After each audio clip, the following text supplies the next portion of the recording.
1,60,000 रुपए long term capital gains tax के नाम पर मैंने इस बार इतनी रकम भरी है।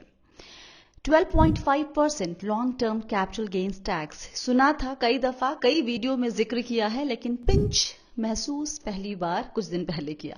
एक दोस्त है जिन्होंने नौकरी कई साल पहले छोड़ दी थी और अपने इन्वेस्टमेंट से ही मोटे तौर पर अपने घर के खर्च चलाते हैं। बच्चे की पढ़ाई के लिए पैसे रिडीम किए और उनकी long term capital gains tax के नाम पर जो देनदारी आई, जो रकम उन्होंने भरी, वो करीब 3 से 4 लाख रुपए के आसपास थी।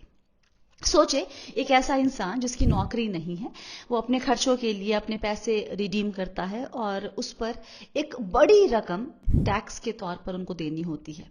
फिर उस टैक्स को भरने के लिए उसे फिर से कुछ पैसे रिडीम करने होते हैं और फिर उस पर टैक्स देना पड़ता है। मतलब ये इतना अनफेयर कैसे हो सकता है? हमारे जैसे लाखों करोड़ों इंसान हैं जिन्होंने बिना नागा हर साल अपनी कमाई पर टैक्स भरा है। उसके बाद बचे पैसे को हम इन्वेस्ट करते हैं और उस पर जो हम कमाई करते हैं उस पर हम फिर टैक्स भरते हैं। इससे ज्यादा अनफेयर क्या हो सकता है टैक्स पेयर्स के साथ?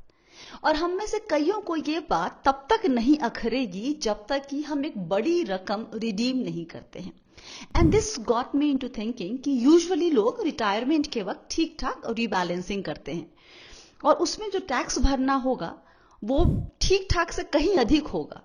तो उसको प्लीज फैक्टर इन करके रिटायरमेंट गोल का कॉर्पस आप तय करें या फिर रिटायरमेंट के लिए एटलीस्ट वैसे ही फंड में निवेश करें जहां से SWP डायरेक्ट शुरू कर सकें।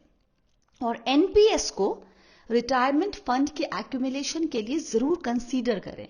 कम से कम 60% तो टैक्स फ्री अमाउंट मिल जाएगा वहां से, क्या पता आगे चलकर वो 70-80% भी हो जाए। और तो और any reallocation between asset classes or change of pension fund manager within the NPS is treated as an internal transfer, not a withdrawal. So no tax.